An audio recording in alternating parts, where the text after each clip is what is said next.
அனைவருக்கும் வணக்கம். நமது வைகறை சோழ சேனலில் அடுத்த காணொளியாக அழகு 3 ஐஞ்சிறு காப்பியங்களில் ஒன்றான நாககுமார காவியம் என்னும் பகுதிக்குரிய வினா விடை தொகுப்பினை பற்றி நாம் பார்ப்போம்.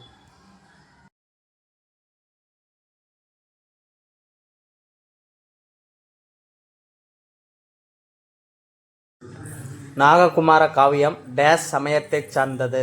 சமணம். நாக பஞ்சமி கதை என்று அழைக்கப்படும் நூல் டேஸ் நாககுமார காவியம். நாககுமார காவியத்தில் உள்ள சருக்கங்களின் எண்ணிக்கை டேஸ் 5. நாககுமார காவியத்தில் உள்ள பாடல்களின் எண்ணிக்கை 170. நாககுமார காவியம் டேஸ் பாக்களால் ஆனது. விருத்தப்பா.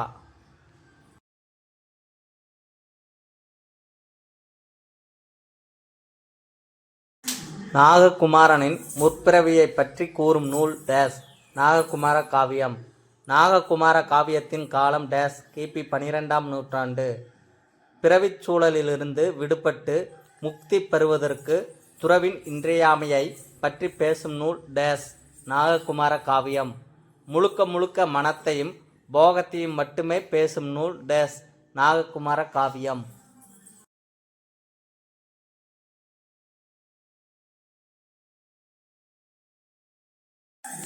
மகத நாட்டு மன்னன் டேஸ் சிரேனிகன். சிரேனிகன் மனைவியின் பெயர் டேஸ் சாலினி. கனகபுரம் என்னும் நகரை ஆண்டு வந்த மன்னன் டேஸ் சயந்திரன். சயந்திரன் மன்னனின் மனைவிகளின் பெயர் டேஸ் விசாலநேத்திரை, பிரிதி தேவி.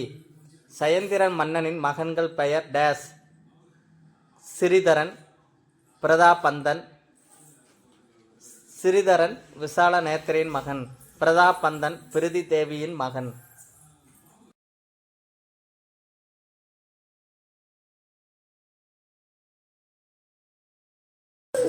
பிரதாபந்தன் என்று வேறு பெயரை கொண்ட மன்னன் டேஸ் நாககுமாரன். நாககுமார மன்னனின் மனைவிகள் பெயர் டேஸ் லக்கனை, பதுமஸ்ரீ. நாககுமார மன்னனின் மகன் பெயர் டேஸ் தேவகுமாரன். அலமதி என்னும் கேவல ஞானியை வணங்கி துறவு பூண்டவன் டேஸ் நாககுமாரன். நாககுமாரன் தன்னை பற்றி நின்ற கொடிய காதி வினைகளை வென்று சித்தப்பதம் சேர்ந்தான் என்னும் செய்தினை கூறும் நூல் நாககுமார காவியம்.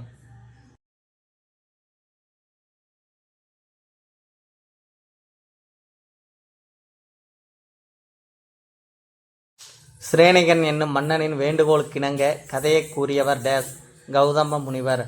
நாககுமார காவியத்தின் மூலத்தை தந்தவர் ஜே சின்னசாமி நயினார், வட ஆற்காடு சமண முனிவர். நாககுமார காவியத்தை பதிப்பித்தவர் டேஸ் மு சண்முகம் பிள்ளை. நாககுமார காவியம் வெளியிடப்பட்ட ஆண்டு டேஸ் 1973.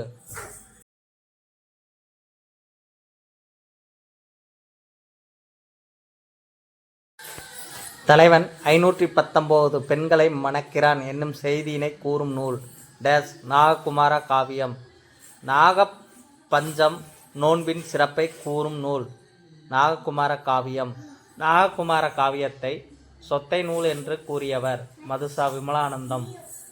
காவிய அமைதியோ கவிநயமோ எத்தனையும் இல்லாத சொத்தை நூல் மதுசா விமலானந்தம் எந்த நூலினை கூறுகிறார் டேஸ் நாககுமார காவியம்.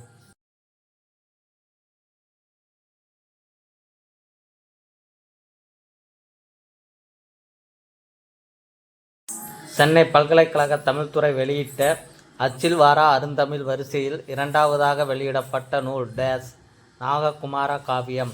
நாககுமார காவியம் வெளிவந்த இதழ் டேஸ் தமிழாய்வு. சமண சமயத்தின் காவலர் என்று அழைக்கப்படுபவர் டேஸ் ஜீவபந்து டி.எஸ். ஸ்ரீபால்.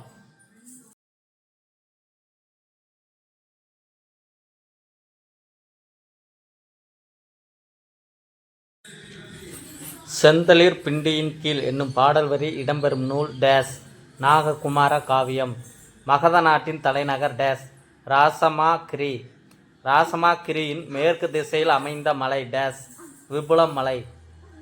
வனபாலன் என்னும் கதாபாத்திரம் இடம்பெறும் நூல் டேஸ் நாககுமார காவியம். சயந்திரன் மன்னனின் அமைச்சன் டேஸ் நயந்தரன்.